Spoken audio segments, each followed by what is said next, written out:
153 hours and 15 minutes, but who is counting? So the Eagles and the Chiefs on Monday night. Welcome in to a Tuesday edition of Sports Take, JAKIB Sports YouTube Network. I'm Rob Ellis, along with my guy, that is Tone DeShield. Tone, what's up, my man? How you doing? RE, how you feeling today, man? I'm doing great. I'm elated, man. I'm happy to be alive.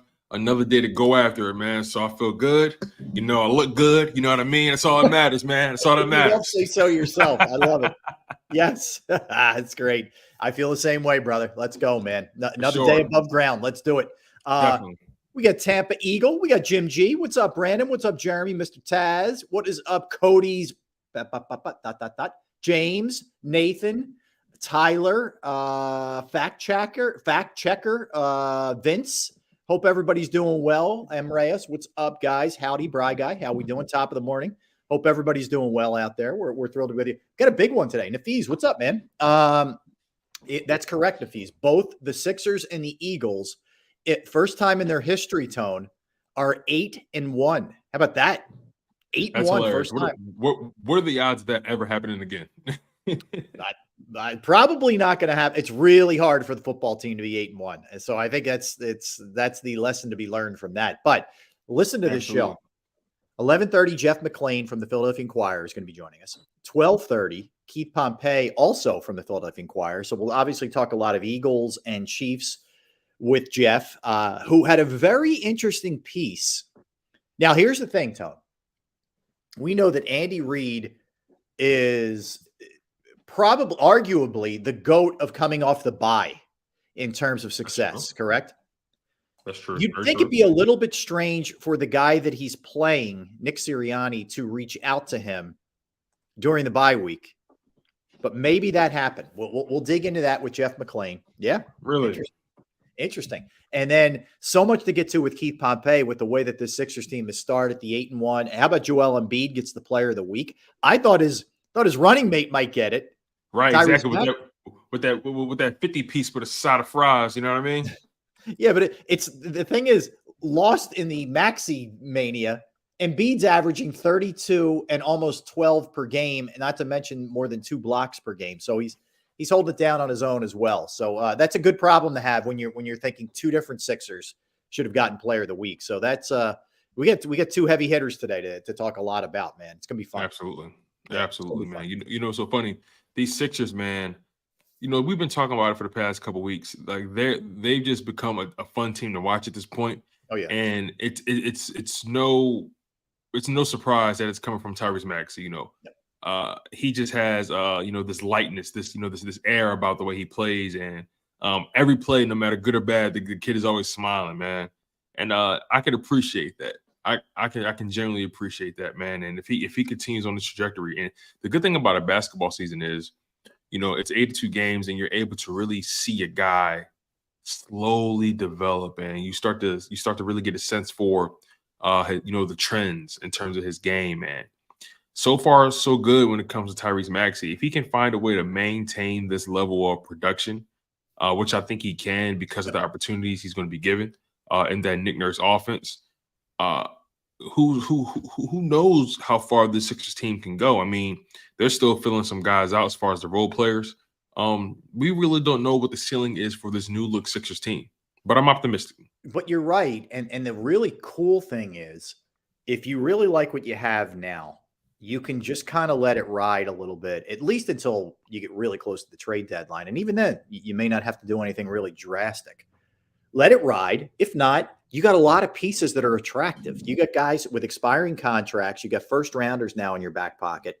There's a lot of different things you can do. Even if you don't maybe have the finish that you would like, and let's hope they finally get out of the second round. But even if it doesn't end necessarily the way that you would like, there's a lot that you can do in this offseason now. All of a sudden, you're a player, man. The only guys you have under contract are going to be Embiid, Springer, and then they're going to have to re-sign Maxey. But other than that, the entire roster can be bye-bye, which gives you all kinds of financial flexibility, and you have attractive parts, like I said. So the Sixers went from being, honestly, like fatigue, making you tired just thinking about them, to like, I'm pretty excited for this, man. Like, I'm really curious to see where this thing's going to head. Yeah, and I can't wait to talk to Keith Pompey because, you know, I'm curious to know what's his perspective on this new look Sixers and the level of optimism that not only the cap flexibility can provide to a guy like Joel Embiid, but also the optimism that a guy like Tyrese Maxey can provide to a Joel Embiid. If Tyrese Maxey can keep this level of play up, keep this aggression up, this production up, I don't see why Joel Embiid would want to go anywhere else. This would be the perfect running mate for him as he begins to age in his career and as he begins to, I guess, take over less and less, and he can kind of learn to defer because typically every big needs that guard / wing running mate that can, that can take the pressure off of them. A guy that can score in the mid range, a floater, efficient from three that can get him the ball. And what I love about what they're doing, or what I love about this combination between Maxey and Embiid, is they're not impeding on each other in any way. It seems like they're able to operate independently of each other, and also they can operate in unison because of how contrast their games are, the size, the spacing. Mm-hmm. They're a tough cover in that pick and roll action between those two. I think they're even more of a tough cover than the James Harden Embiid pick and roll, because Tyrese Maxey has so much speed coming around, coming around that screen, and you have no idea if he's going to go to the rim, if he's going to stop and pop, if he's going to pull for a floater. He has such an array of options at his disposal on offense. It's going to be exciting to see where this tandem can go going forward. Yeah, no, I agree with you. I think the sky's the limit, and I think Maxey's the perfect. When I say this, I don't mean that he can't be a number one. He can, but he's the perfect complementary piece to a guy like Embiid, because he's a guy who can get his when he has to get his. He also is learning how to facilitate for Embiid. He's not a me guy. He has no problem giving the spotlight up to somebody else, and like I said yesterday, he's a joy to be around. So I think there's a lot of things that are really good here, building off of those two. That's for sure. So a lot of excitement there, no doubt. Let me get everybody else in here who I didn't get. Philly 007 V. Who else did I miss? Fishing Maniac. What's up, man? It's Joho, Bry Guy. I think I got everybody else. Robill 1. Leo. I think I got everybody. So I hope everybody's well. I always try to get everybody that touches, man. I'm a touch guy. Of course, man. No, I feel you, man. Listen, the people coming here and they show us a lot of love, so the least we can do is shout them out. I agree with you. Joey B, what's up? All right. So beyond that, a couple other little things here. Phillies have interest, it looks like, in Josh Hader, the closer from the Padres. I would love that if they were able to do that. And it's looking like the Braves, and I think it's going to be the Braves, Rangers, and Cardinals is my guess. But the Braves appear to be the hot and heavy one right now for Aaron Nola. So, Phillies fans who want him out of here, be careful what you wish for. That's all I'm telling you, because I think it's more likely than not that he's gone. So just one team to keep your eye on here would be the Braves as far as that goes. And they're going to have to – you better get a legit number 2 in here behind Zach Wheeler. And Wheeler's going into the last year of his deal too. So there's a couple things. That's a good point. Where do you think that may go? They better Wheeler, get that done this offseason. Do not let him go into that last year, man. Get it done. Because he is, in my opinion, he's the definition of an ace. Oh. I felt like he showed up every single inning, every single game that you called upon him in that playoffs. And it's unfortunate, there were some moments where they wasted a good outing from him, in particular in that World Series. And, we'll see where this team goes. If you ask me, it's kind of hard for me to see that they can get back to that point going into next season. Yeah, I just wonder how many times you keep climbing that mountaintop, man, and keep beating the Braves and some of the other teams that you beat along the way. It's hard, and that's why, man. I hope we don't, but I think we may be looking back at last year. It's such a wasted opportunity, man. I hope we're wrong. I hope we look at it like it was part of the climb. I hope that's what it is, but we'll see. We'll definitely see, man. The year before, they made it to the World Series. This past season, they made it to the NLCS. Hopefully, they don't regress and then lose in the NLDS. Yeah. Hopefully, like you said, it's just another notch on the belt. It's just another chapter in the story to another World Series in Philadelphia. Hopefully, that's the case. All right. So a couple other things that we are going to hit throughout the course of the day. Like I said, we'll talk a lot of Eagles, but I don't know how much you watched of last night. I peeked at it quite a few times, Rob. Yeah. And So the Broncos beat the Bills. I'll tell you what, there is trouble in Western New York. So they turned it over 4 times to the Bills. 3, Josh Allen. He's got 11 interceptions, just interceptions this season. They're in major trouble right now. And, all of a sudden, Sean Payton, and granted, it was an ugly game and you got some gifts. There was a terrible penalty, which kept that game at 5 yards closer on the field goal, which then they ended up cashing. A lot of self-inflicted wounds by the Bills. But, Sean Payton, they started off 1-5, Tone. All of a sudden, they've won 3 straight, and he's got them headed in the right direction. So it's two teams that look like heading different directions, those 2 teams. Definitely. He's he stabilized the ship. And all you can do is give credit to Sean Payton and Russell Wilson, especially, give credit to that entire team for being able to stay focused and remain bought in, to the overall vision. Because Sean Payton, regardless of how we may feel about him personally, the reality is when you think about that situation, he inherited a pretty toxic environment. Yep. And he had to undo a lot of things that were already done in that situation. He had to find a way to convince the guys to unlearn the bad habits and pick up some better ones. And you just gotta give credit where credit is due, man. Russell Wilson, he seems like he's stabilized right now. I mean, he's obviously never going to be what he used to be, but he seems like he's stabilized into being a quarterback that you can win games with. But I called this game. We spoke about this yesterday. What did you miss it by 1 point? I missed it by 1 point. I should have bet it. I should have bet it. But I had the Broncos winning this game, a close one on the road. The big upset, I had them winning 23-22.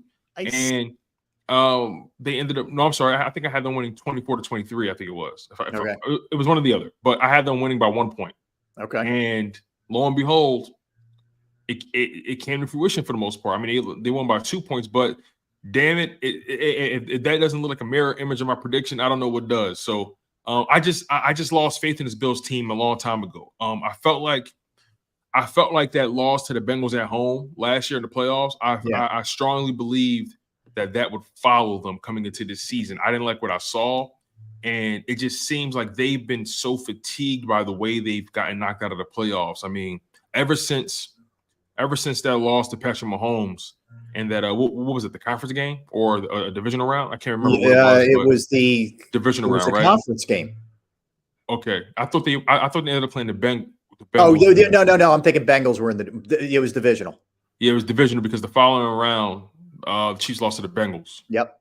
Yeah, so ever since then, I just thought to myself that's the closest they've been, and the way they lost, it's kind of hard to come back from that.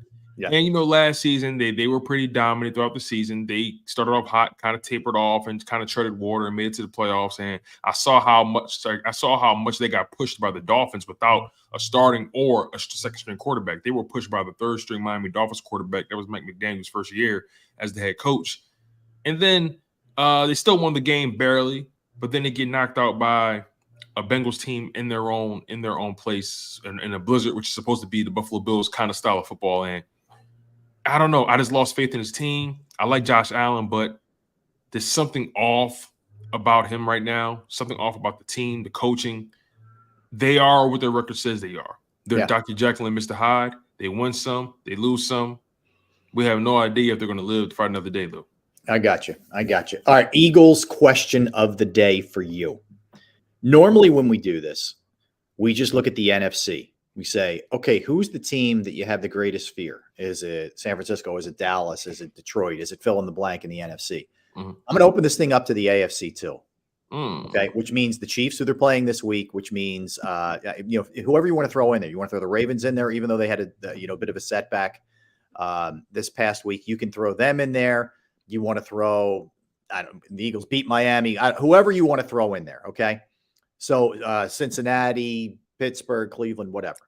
You take any team, AFC, NFC. Who's the team that you would least like to face in a big spot, in a playoff setting, in a Super Bowl or a playoff setting? Who would you least like to face? I mean, I feel like the Philadelphia Eagles can pretty much beat any team in the NFL at any given time. But to your question, I honestly, as exciting as it might be, I don't think I want to see the Baltimore Ravens in the Super Bowl, because I question if this Philadelphia Eagles defense can handle a mobile quarterback. And I mean a quarterback as mobile as Lamar Jackson. He's not your standard guy that just moves around. He's so electric. He can break your back. I know the Eagles are one of the best teams at stopping the run, and I know the easy answer would have been the Chiefs, but I'm just looking at this Ravens team, and I understand they lost to the Browns, but I just don't think the Philadelphia Eagles fare well or have fared well against quarterbacks who are able to get things done with their legs. They don't face them that often. It's just, he's such a wild card in how, and just playing for the Ravens, and also that defense is just tremendous. So I don't think I want to play the Ravens at any point. I actually feel better about going against the Chiefs because I know exactly how they're going to have to beat me. You know what I mean? Okay. It's an easier game. Even though the quarterback is better in Kansas City, it's an easier game plan. Does that make sense? Yeah, it makes sense. Because the Ravens, it's just they're so dynamic in the run game. They can throw for 300 yards on you if need be. It's just too much to have. There's too many boxes I have to check when I'm game planning for the Ravens. Whereas the Chiefs, I know who they are at the skill position. I know who their big ticket guy is. At tight end. I know what their quarterback is going to do for the most part. Ravens, kind of hard to plan for those guys. On the NFC side, look, man, the reality is I really don't want to see – this is probably going to sound crazy, but because of the dynamic between the four – this is tough, man. I go back and forth between the 49ers and the Cowboys all the time because I really don't want to see either of them for many reasons. But if I really had to choose, I don't want to see the 49ers in the playoffs. Okay. I don't. I would much rather see the Cowboys and the 49ers cannibalize each other and then the Eagles pick up the remains. So okay. I don't want to see the 49ers in the playoffs. But if we're at home, I think the Philadelphia Eagles can beat anybody. So I would go, here's where I would go. I am going to go chalk a little bit here. I'm still saying Kansas City for a couple of reasons. One, it's Mahomes. Two, it's Andy Reid, who seems to have the Eagles number at coaching against them, at least recently. And their defense is way better. I don't like necessarily, other than Kelsey, I don't like the receiving core. But it's Mahomes, and I figure he can work magic if anybody can. Their defense is really good now. They're number 2 in points allowed, Kansas City. So I think the combination of Mahomes, Reed, and that good defense is going to make for a real challenge. Like, I think this week's going to be a real challenge. I know a lot of Eagles fans think the Eagles win this game, revenge and all that. And we'll get to that later in the week, predictions and all that. But I would say I would go 1, Kansas City, 2, San Fran. San Fran is absolutely freaking stacked with talent. Like, adding Chase Young to that defensive line, now that you have Deebo Samuel back healthy and Trent Williams back healthy, Bosa's healthy, the whole thing, man. There are not a lot of weaknesses. It very well could come down to their quarterback and whether Brock Purdy can come up big in a playoff setting when things are a little bit off schedule and you're getting pressure on him like the Eagles can, and we've seen. So ultimately, of any team, the only team I would say, if it was the Eagles were either home or it was some kind of neutral setting, I think the only team the Eagles would be underdogs to is the Chiefs. Like, if they're home, let me put it this way. I think in these next 5 games, the Eagles, I already know they're the underdog in this game. It's a 3-point spread. So Kansas City's 3-point favorites. They're going to be underdogs in Dallas. Of course. But I think San Fran at home, certainly Buffalo at home. Seattle, they'll still be favorites, but I don't think it's going to be much. But anyway, I think those are the 2 games that they're going to be underdogs, and rightfully so. I think because it's in Dallas and the Eagles already beat Dallas, and I think it's Kansas City who beat the Eagles in the Super Bowl, and the game's in Kansas City. They should be underdogs. But I think those are the 2 scariest teams for me. Now, some of the other teams that you named for sure, I'm not overlooking Dallas at all. Baltimore's tricky. I just don't know. Lamar would worry me if I'm Baltimore in a playoff setting a little bit. That's a good point. He hasn't really shown a propensity to really show up in playoff games. I think he only has 1 playoff win in his career, if I'm not mistaken. So that's a real point. I kind of overlooked that. in my estimation of, the Ravens. But again, I'm just looking at it from the perspective of getting my guys prepared, right? Right. It's easier for me to simulate what Patrick Mahomes does versus what Lamar Jackson did. You can't simulate that in any way. It's hard to prepare. I'm just looking at it from a preparation perspective. I do understand the Chiefs' defense is significantly better. That personnel has developed to an amazing level. Definitely got to get credit where credit is due. But I believe the Philadelphia Eagles, for example, Dallas, right? They were a team that didn't give up that many points. The Philadelphia Eagles still put up their average on them, which is 28 points. So the Philadelphia Eagles were able to debunk that defense and still score on them. I don't think the Chiefs would be any different. Or I don't think the Philadelphia Eagles will approach that any differently. Let me put it that way, because the Chiefs defense is still for real.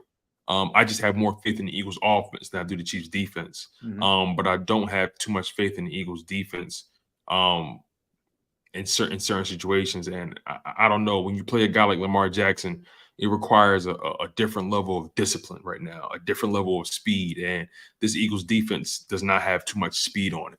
Yeah, I would agree. All that said, there's concerns for the Eagles, man. I mean, when you're talking about the way that the secondary's been playing, the running game faltering a little bit. Yeah, I mean, there are real stuff to be concerned with. Hey, real quick note, because we were just talking about it. The Bills have fired their offensive coordinator, Ken Dorsey. Word. Joe Brady will take over. So you knew someone was going to be paying the price, right? Damn. Yep. Well, they just signed. Thing is, they just signed Sean McDermott to a contract extension. So I don't think I think it was either before this season or before the last one. He's not going anywhere. They pay Josh Allen a lot of money. Josh Allen ain't going anywhere. So how does it? You always end up, someone's got to pay the price. Penn State did it with their offensive coordinator this weekend. Like, when a team doesn't, and I will say this too, in fairness, they have not looked good offensively. And Josh Allen's regressing. When you start seeing those kind of things, someone's paying the price. And those bad habits are resurfacing. That's what it is. Those bad habits he had, prior to Brian Daboll, because Brian Daboll was able to reel him in. He was able to kind of it's almost like, are you familiar with X-Men? Yeah.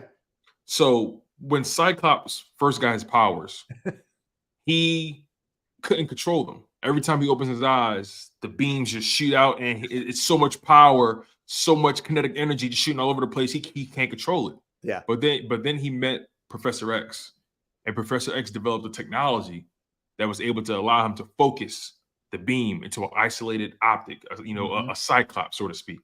And he was able to focus the energy and turn it on and off, and he was able to live a normal life and be productive.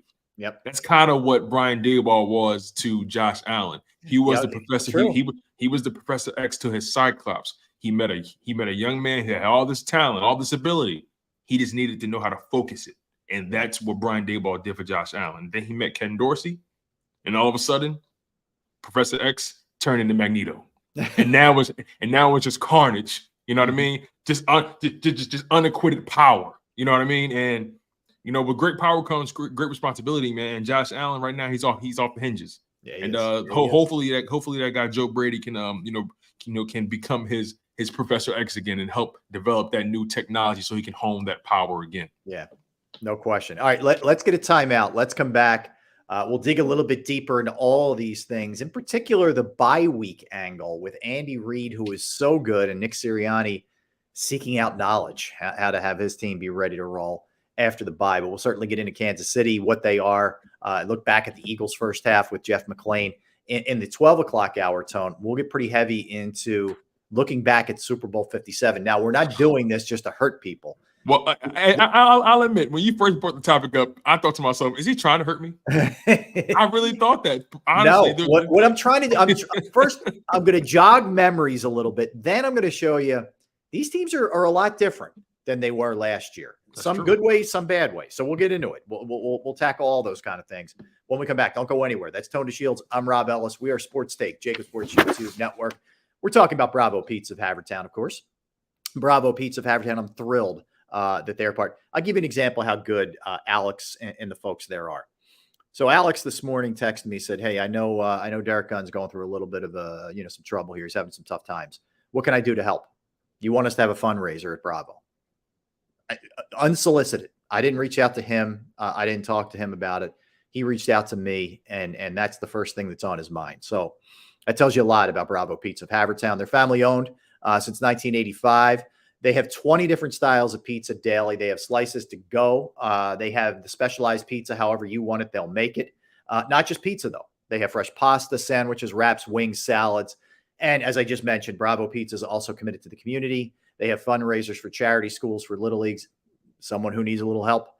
Proceeds go to those organizations. You can follow them at the Bravo Pizza of on Instagram and Facebook for daily specials and promotions. They're located at 1305 Westchester Pike in the Manoa Shopping Center in Havertown, Pennsylvania.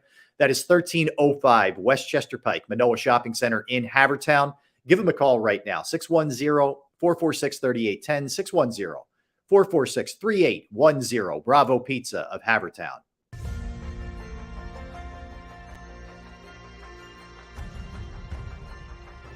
I remember getting my heart broken when they lost the Super Bowl in 2004. We're big Eagles fans. We moved to South Philly because of the Eagles. When they won, we went straight to Broad Street, and everybody was going nuts over there, and it was just a memory that you'll never forget.